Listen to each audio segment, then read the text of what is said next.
दीपावली के मंगल पर्व पर लोग अपने सगे संबंधियों व शुभचिंतकों को आनंदमय दीपावली की शुभकामनाएं देते हैं। इसके लिए वे शुभकामना पत्र भेजते हैं तथा कुछ लोग उपहार भी देते हैं। ये साधन जितने सात्विक होंगे उतना ही अधिक लाभ देने वाले व प्राप्त करने वाले को होगा।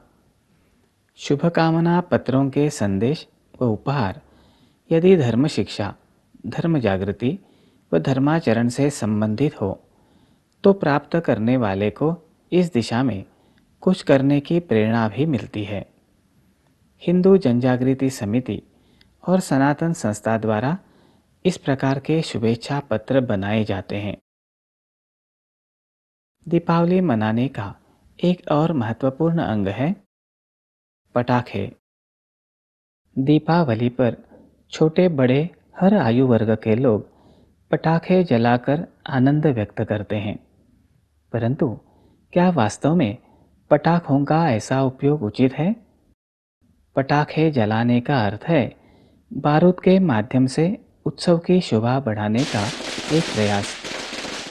इसकी तुलना में उससे होने वाली हानि कहीं अधिक है। पटाखे जलाने से होने वाले प्रदूषण के कारण आरोग्य की हानि होने के साथ ही आर्थिक हानि भी होती है। सबसे महत्वपूर्ण बात यह है कि पटाखों को कोई धर्मशास्त्रीय महत्व नहीं है, इसलिए पटाखे न जलाइए। आजकल पटाखों पर देवता, राष्ट्र पुरुषों के चित्र बने होते हैं। उदाहरणार्थ लक्ष्मी छाप बम, कृष्ण छाप बम, नेताजी छाप पटाखा इत्यादि। ऐसे पटाखे जलाकर देवताओं के चित्रों के चिथड़े कर हम अपनी ही आस्था को पैरों तले रौंदते हैं। इससे हमारी आध्यात्मिक हानि भी होती है।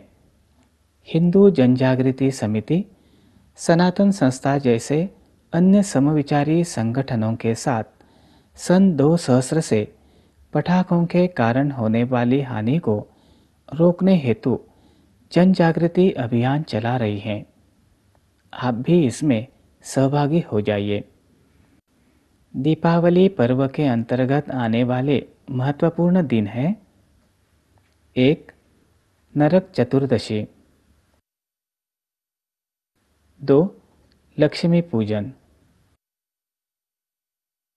एवं 3. बलि प्रतिपदा। ये 3 दिन दीपावली में विशेष उत्सव के रूप में मनाए जाते हैं।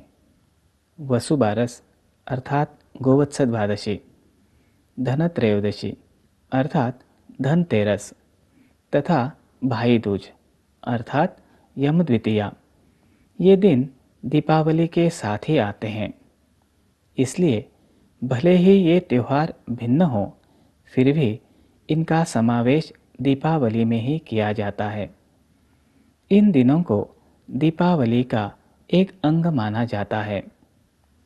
कुछ प्रदेशों में वसुबारस अर्थात गोवत्स द्वादशी को ही दीपावली का आरंभ दिन मानते हैं। वसुबारस अर्थात गोवत्स द्वादशी दीपावली के आरंभ में आती है। यह गौ माता का संवत्स अर्थात उसके बछड़े के साथ पूजन करने का दिन है। इस उपलक्ष्य में सर्वप्रथम समझ लेते हैं गौ का महत्व। इनमें पहला महत्व है गौ अत्यंत उपयुक्त पशु है। सत्वगुणी, अपने सानिध्य से दूसरों को पावन करने वाली, अपने दूध से समाज को पुष्ट करने वाली, अपना अंग प्रत्यंग समाज के लिए अर्पित करने वाली, खेतों में अपने गोबर की खाद द्वारा उपजाऊपन लाने वाली, ऐसी गौ सर्वत्र पूजनीय है। हिंदू कृतज्ञता पूर्वक गौ को माता कहते हैं।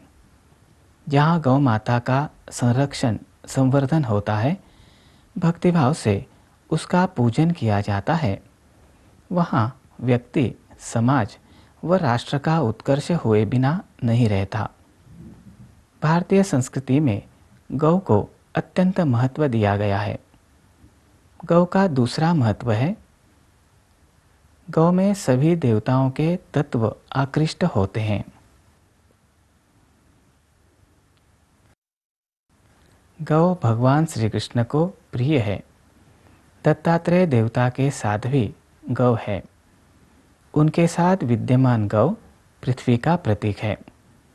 प्रत्येक सात्विक वस्तु में कोई ना कोई देवता का तत्व आकृष्ट होता है, परंतु गौ की यह विशेषता है कि उसमें सभी देवताओं के तत्व आकृष्ट होते हैं। इसीलिए कहते हैं कि गौ में सर्वदेवी देवता वास करते हैं। गौ से प्राप्त सभी घटकों में, जैसे दूध, घी, गोबर अथवा गोमूत्र में सभी देवताओं के तत्व संग्रहित रहते हैं। आइए अब समझ लेते हैं वसुबारस अर्थात गोवत्स द्वादशी के विषय में। शक संवत अनुसार आश्विन कृष्ण द्वादशी तथा विक्रम संवत अनुसार कार्तिक कृष्ण द्वादशी गोवत्स द्वादशी के नाम से जानी जाती है। यह दिन एक व्रत के रूप में मनाया जाता है। आइए अब समझ लेते हैं गोवत्स द्वादशी का अध्यात्म शास्त्रीय महत्व। गोवत्स द्वादशी के दिन श्री विष्णु की आप तत्वात्मक तरंगें सक्रिय होकर ब्रह्मांड में आती है। इन तरंगों का विष्णु लोक से ब्रह्मांड तक का वहन विष्णु लोक की एक कामधेनु अविरत करती हैं।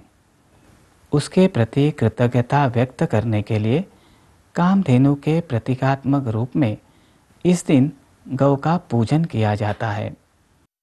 आइए अब समझ लेते हैं गोवत्स द्वादशी व्रत के अंतर्गत उपवास।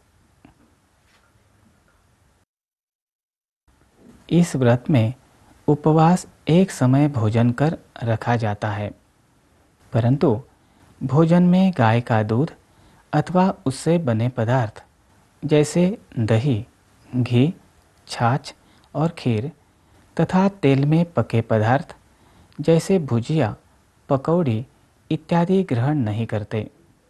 साथ ही इस दिन तवे पर पकाया हुआ भोजन भी नहीं करते। प्रातः अथवा सायंकाल में सवत्स गौ की पूजा की जाती है।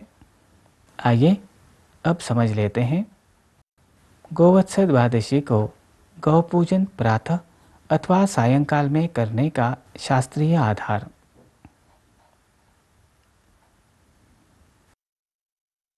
प्रातः अथवा सायंकाल में श्री विष्णु के प्रकट रूप की तरंगे गाय में अधिक मात्रा में आकृष्ट होती हैं।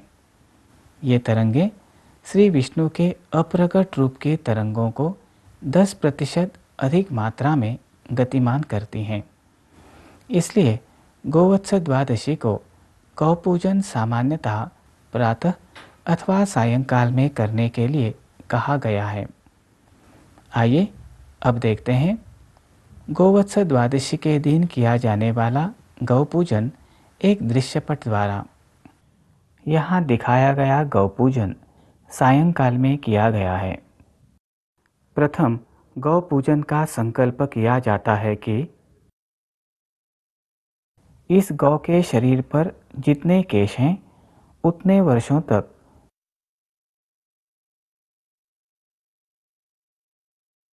मुझे स्वर्ग समान सुख की प्राप्ति हो, इसलिए मैं गौ पूजन करता हूँ।